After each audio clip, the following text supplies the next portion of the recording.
తాంబూలాలు ఇచ్చేసాం తన్నుకు చావండి అన్నట్టుంది బోయింగ్ నాసా వాళ్ళ వ్యవహార శైలి. అర్జెంటుగా సునీత విలియమ్స్ని తీసుకురావాల్సినటువంటి వారం రోజులు అనుకున్నట్టుది 15 రోజులు, నెలలు దాటిపోతున్నాయి. డిసెంబర్ ఇది ఇప్పట్లో తీసుకురాగలిగినటువంటి పరిస్థితి లేదు, ప్లానింగ్ లేదు. ఓవరాల్గా చూసుకుంటే ఫిబ్రవరి అంటే ఇదే నెల, August, September, October, November, December, జనవరి, ఫిబ్రవరి 6 నెలలు ఆవిడ అక్కడ ఉండాల్సిన పరిస్థితి. అటు నాసా ఎంప్లాయ్ ఆవిడ, నాసా తరపున పంపించారు. అదే సందర్భంలో అటు బోయింగ్ వాళ్ళ కోసం ఆవిడ వెళ్ళింది.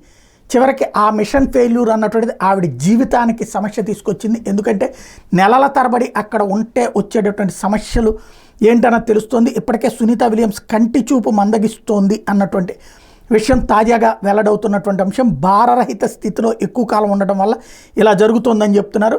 ఫిబ్రవరి దాకా ఉండాల్సి వస్తే అసలు ఇంకేం సమస్యలు వస్తాయో అర్థం కానటువంటి పరిస్థితి.